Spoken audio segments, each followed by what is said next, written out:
Hello out there. I'm Geronimo, and we're here in GregTech New Horizons.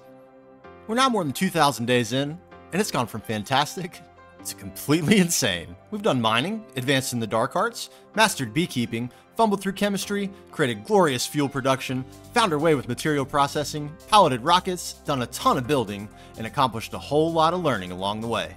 We began with humble means, slowly building towards the ultimate goal: absolute power. Having fun. Right. Having fun. And with the ancient tome to guide us, nothing can stand in our way. So buckle in.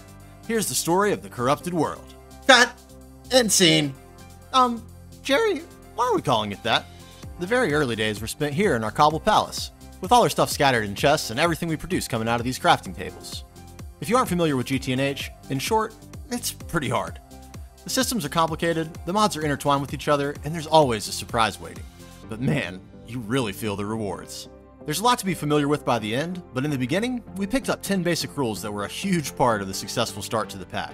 After learning to survive, and trust me, it's harder than it sounds, the first stage of industry is the steam age. To get steam, we needed water, and the best source early is collecting humidity in wooden tanks. So rule number 1, find a high humidity biome to settle in. Luckily, after wandering south, we found a shield biome with 80% humidity. Little did we know at the time, this location would prove to be a stroke of unbelievable luck. Rules 2, 3, and 4 are even easier. Rush the bed and use it, plant and eat everything you find, and just like in most packs, in the first few days, get plenty of gravel, sand, and clay. After that, we were off. Here's what we got: a bed, food, tools, ore, smeltery, steam, ore doubling, bricks, a trip to hell, sulfur, rubber, paper, circuits, brick blast furnace, steel, and machines. Steel is a big early bottleneck, so we got a handful of the early blast furnaces, and while we waited, did some looking around in the quest book. I've said it before, this is the best quest book ever. We learned Rule 5 well on the way through LV.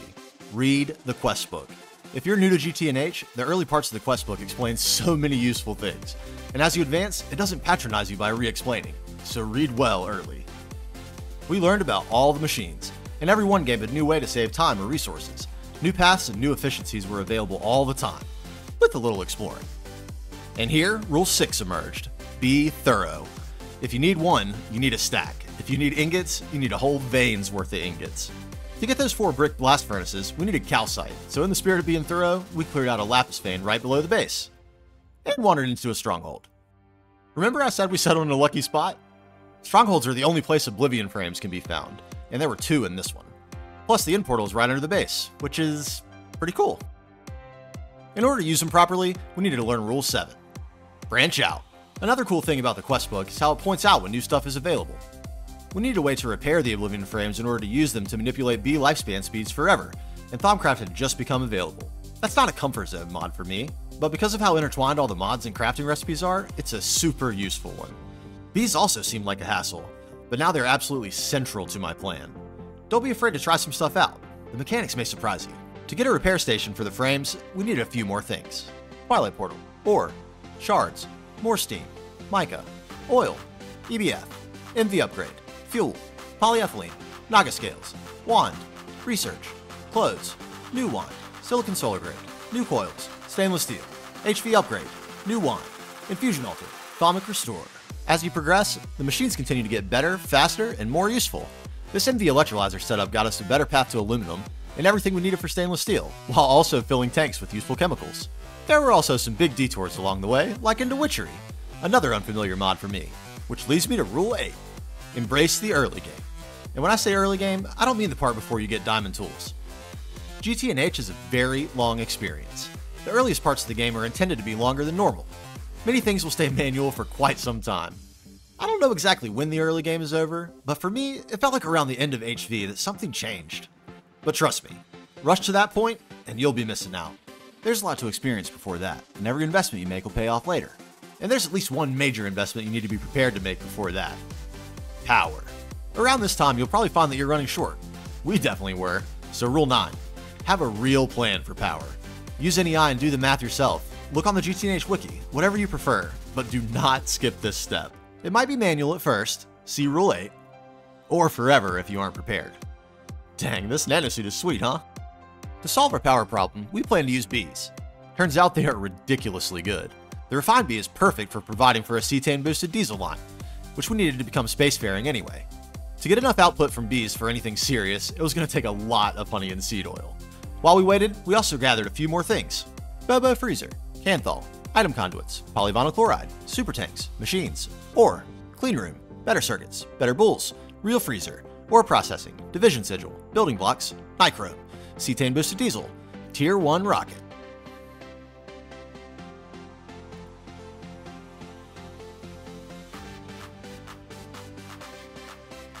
After cramming the clean room into the starter base, it became clear it was time to move on. Power production clearly wasn't going to fit. We had a good run, Cobble Palace. Thanks for all the circuits. We spent lots of those circuits getting a renewable fuel system stood up. In truth, I just didn't want to deal with moving pumps or oil rigs, so all 8 of these alvearies had stimulators with max upgrades, and we had the best traits available considering we took a direct path to the refined bee, which means at least they'll work all the time, forever. No downtime or manual intervention, ever. We got to improving them, you'll see. Here's the cetane line, all single blocks. Am I insane? Yes, just wait. You'll have no doubt by the end. But the oil distillation lines produce all sorts of useful things we need now and later, like ethylene and toluene, the latter of which we needed for TNT to run the implosion compressor for the rocket parts. We even get sulfuric acid as a byproduct, which was amazing for the circuit boards. The more we pollute the earth, the more we stand to gain. Cut! End scene. Jerry, seriously? I would never say it. With cetane, we could also fly to the moon, which I think is the major milestone that marks the end of the early game. So with that, Rule 10. There is no winning. This pack really sent me back to when I played games just to enjoy them. When I got back from the moon, something really was different. And it wasn't just that now we had titanium and could get into applied energistics. I mean, we did have that too. But my point is, the more time I spend worried about the endgame or how a Stargate works, the less motivated I feel. That stuff is so far away. When I came back from the moon, I felt like a kid again. I just wanted to play. The tutorial was over. It was time to change some things. And it was time to tell a real story. Yes, a story. Here's a story for you. An oblivious industrialist has no idea of the consequences that await if he continues down his quest for power, blindly following an ancient tome into a descent into madness. In his ignorance, he opened a portal to the end dimension. Even the locals there warned there would be a price for his consumption. He reeked of foul magic. The darkness threatened to consume him and his world. It mattered not. He slayed the Guardian and bathed in his essence. The Earth Mother screamed in agony. As the way back revealed itself, Gaia sent a vision. A warning of what may await should he not change his path.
It was time to start the snowball.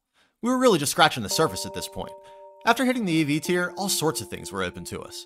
We needed a plan for quantumize, epoxy, improved circuits, and a bunch of other cool stuff, even trips to new planets. Before that, there were quite a few things hanging around in the starter. As much as it pained me, it was time to empty it out. Get ready for progress.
And with everything moved to the new facility, it was already clear we didn't have enough space. Again.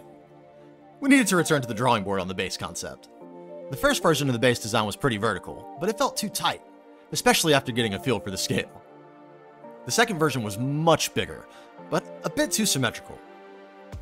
So we landed here, more like a campus in a city complex feel, with plenty of room for interpretation. In order to build that out, we needed blocks. So we built a couple of processing lines for glass and for lathe, and plenty of ambition to go with it. We just had one dilemma. We didn't really have the capability to send power out over such a large area, or enough fuel production to sustain ourselves beyond EV. To advance in the EV tier, we needed epoxy for the next level of circuits, which meant a few more machines and a few more chemicals. That also meant we needed our basic circuit making capabilities back online. Technically, it was taking a step back into the MV era, but you know what it felt like? Progress.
I'm telling you, all the free sulfuric acid from oil processing is worth its weight in gold. After a quick conversion to sodium persulfate, we were set to crank out circuit boards. And with an upgraded clean room, we were set for bulk circuit production too. All that was left to prepare for the epoxy push was to sort out chlorine, and once again, bees were incredible. We used the new alveary setup with golden electron tubes to increase mutation chance and got the salt bees super easily. Definitely should have made that earlier. So we could process the salt chems down to chlorine, and we could even get fluorine from the byproduct slag chems in the short term. It seemed like our path to absolute power was paved. That path didn't lead where you thought, did it, mortal? You ignored the warnings, you fool, and it was time to see the consequences. Evil began to consume the world, and the earth had to respond with force. Gaia was certain this message would not be missed, but you never fail to disappoint, do you, mortal?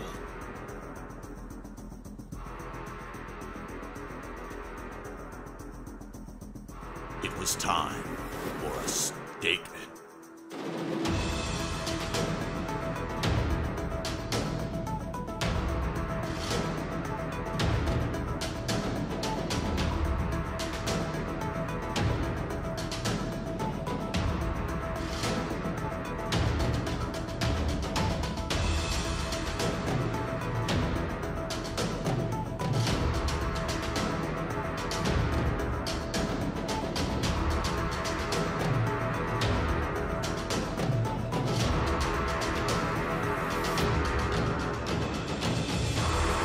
Confess!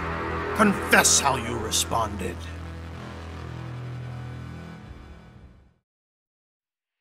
Well, when life gives you lemons, make a giant laser to split them and see how the lemonade turns out. Cut! Jerry, you cannot be serious! So we had a new problem to solve, but some old ones turned back up at this point too. The fluorine from Slagchem's idea just didn't work out, which was problematic in our quest to make enough of these LCRs for epoxy and what comes after that. At this point, we had plenty of the newest materials, titanium especially, but the basics were running dry too. Once again, we would harvest the bounty of bees. And this time, we were going all the way. Nothing could stop the progress.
Oh, we had it all. Iron, copper, tin, gold, silver, steel, stainless, chrome, titanium, platinum, and more. Even cryolite, which is great for fluorine. To make sure we got the best possible output from all the exploitation, we did some breeding for the Stardust bee for blinding production and the Explosive bee for longest lifespan. And the free TNT isn't bad either. Making a breeder bee with all the right traits and passing those on to your production bees is a bit of a grind, but they are so ridiculously useful, and it was worth it. We did some terraforming at this point too, because the landmass we had would have a hard time supporting more structures. After all that work on bees, getting back to the old school roots and laying down some dirt was just what the doctor ordered. It felt downright peaceful, you know? I hope you enjoyed that while it lasted, mortal. I told the goddess you were beyond saving, but she insisted on offering you peace.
That tree is a barrier, and its spawn protect the chalice.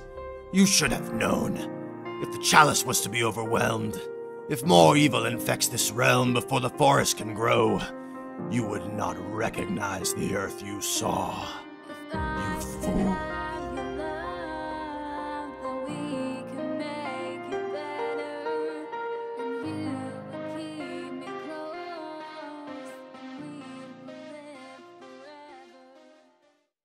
Unfortunately, this was the point where our fuel production started showing its age. We could no longer risk running our storage on our main fuel supply. We needed a stopgap, and we needed it fast. We needed the Grandmaster Energy Absorber. The only solution was sacrificing our soul at the altar of the Eldritch High Priest and hoping for an epiphany. We had heard tell of another ancient book, a corrupted tome guarded by an Eldritch Trowel. Fortunately, they hated the daytime and dropped the tome for us on their way back into Hades. It was time to descend to madness.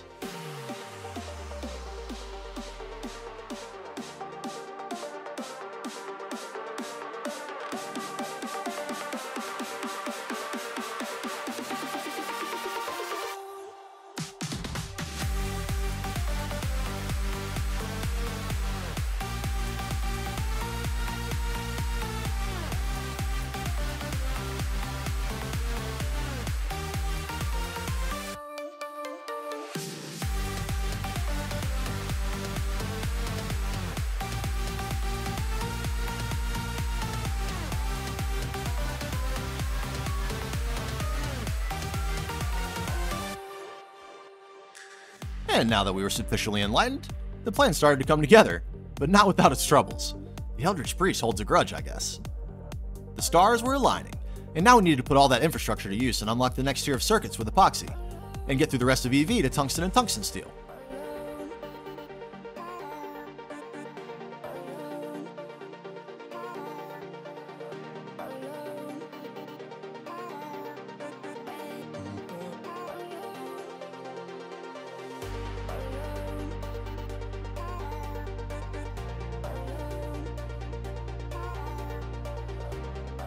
After combining various chemicals borrowed from the petrochem lines, we had our fluid epoxy, epoxy boards, and even the fiber reinforced boards for the next tier to come. The ancient tome required this radon loop as well. We had to handle some extremely hazardous materials. What do we do with the waste again? Even more circuits were needed, along with more potent combustion generator. Only one thing would do: progress.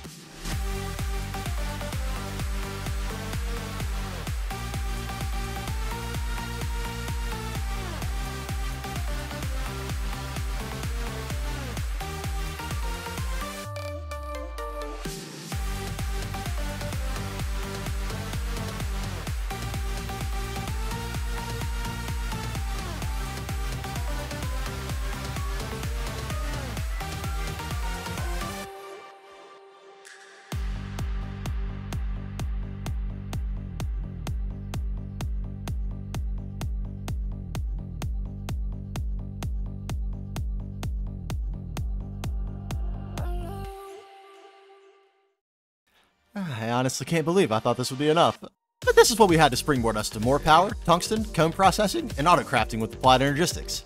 Yeah, we had only just begun. Tungsten was the last thing we needed for the Grandmaster Energy Absorber, so we centrifuged endstone dust before arduously converting the tungstate dust into enough tungsten to get the tungsten bee. Yeah, bees are absurdly good. After getting the EV assembler, scrapping together some platinum, and getting TPV coils, we had the tungsten for the bee and enough tungsten steel for some serious dark magic. Yes, you finally crossed the line, didn't you, mortal? You had corrupted yourself. Your soul had to be cleansed, and your spirit humbled. The Earth Mother promised you vengeance, and the goddess Nemesis entered the fray.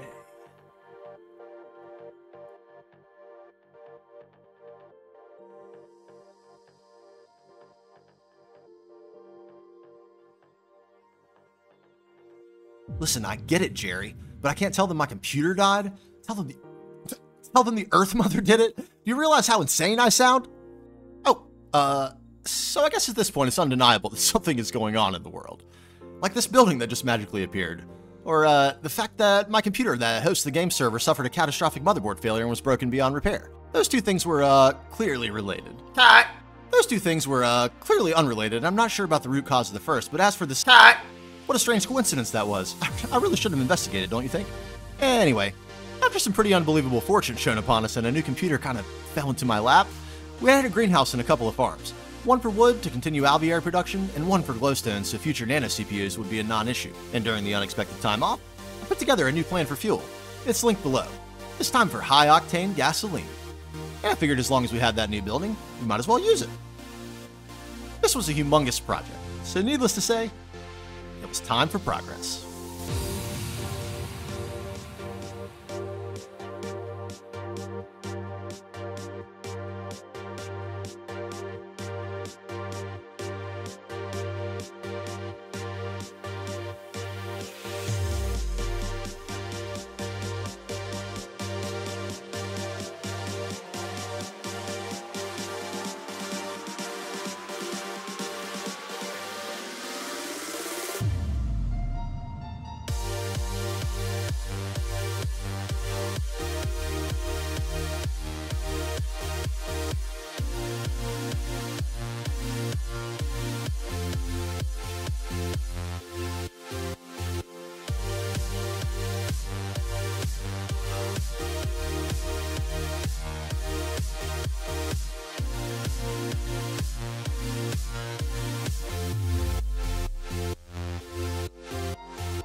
This was a start, but I had not yet realized exactly what I had signed up for. The plan for Hog was pretty complicated. Forestry, witchery, Ender IO, dozens of machines, and most importantly, applied energistics for fluids. There were so many different combinations of fluids that needed to react together to produce hog, I had my doubts of making it work without AE. And even beyond these resources, we needed even more circuits and supplies to max out the bees. We needed to finally break into IV, power an assembler for new EBF coils, and try not to run out of steel while making hundreds of multi-block hatches. We did eventually get the Grandmaster Energy Absorber after a couple of very expensive failures, but we were about to start sucking down way more fuel, and even though our storage system was indefinitely secure, the Ancient Tome demands more power. It was time for serious progress.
At last, we had everything we needed to supply all the fuel we could burn. It took everything we had, down to our last steel ingot, but we made it. And soon we'd be able to power everything needed to replenish the stockpiles. We had planned to supply oil to start the line from oil bees, so we got 20 alvearies in. After that, we started laying out the building, trying to keep it as open as possible and still leave room for more machines if we had bottlenecks. Spoiler alert, we did. And we were ready to install the system.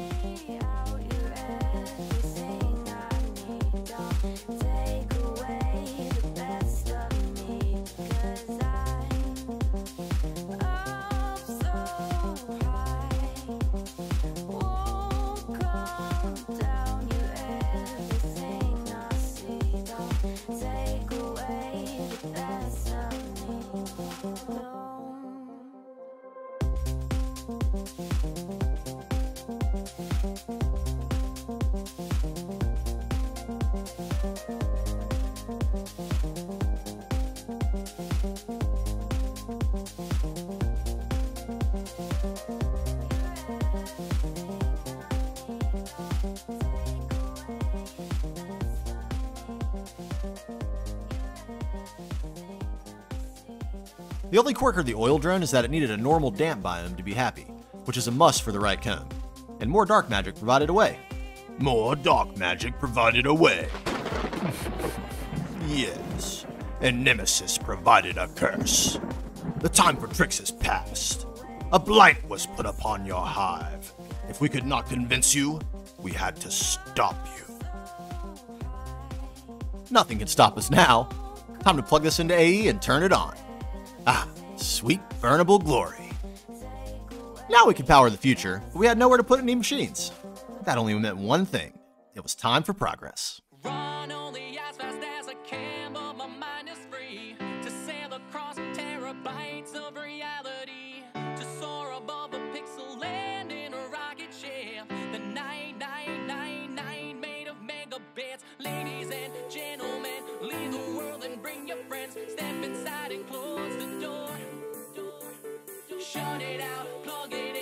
start and we're flying. No use for your wars, it's love. 'Cause we build digital castles in the sky as we float on timeless satellites. 'Cause virtual is where we live, live, live. 'Cause virtual is where we live, live, live. 'Cause virtual is where we live, live, live. 'Cause virtual is where we live, live, live.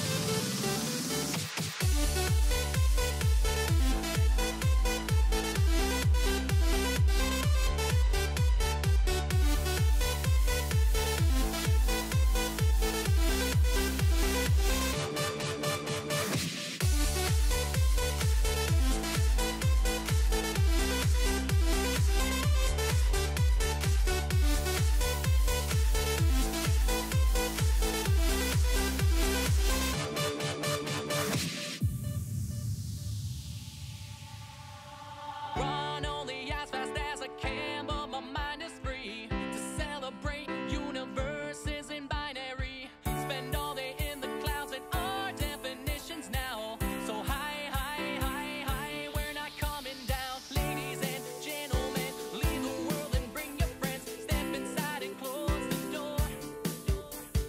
Shut it out, plug it in, press start and we're flying. No use for your wars, it's love.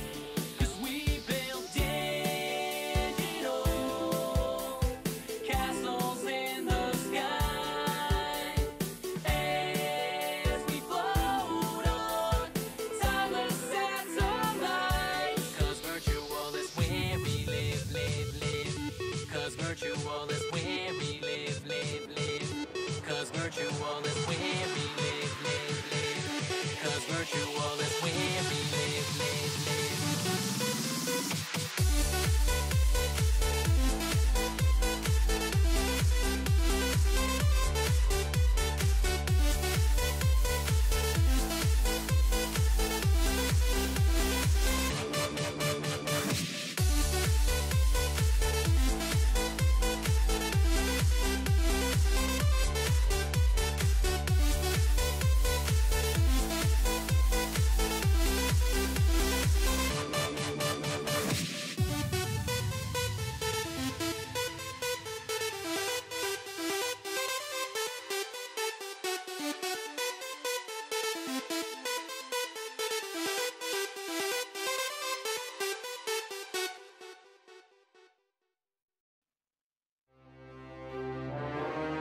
You had ignored us for the final time, mortal. No more could we tolerate your insolence. Gaia sent a mighty ripple through the earth, and Nemesis screamed in rage, shaking the foundations of your precious city. No! No! The chalice! It can no longer contain the evil you have wrought. Even gods and goddesses don't know what will happen now. May they have mercy on you.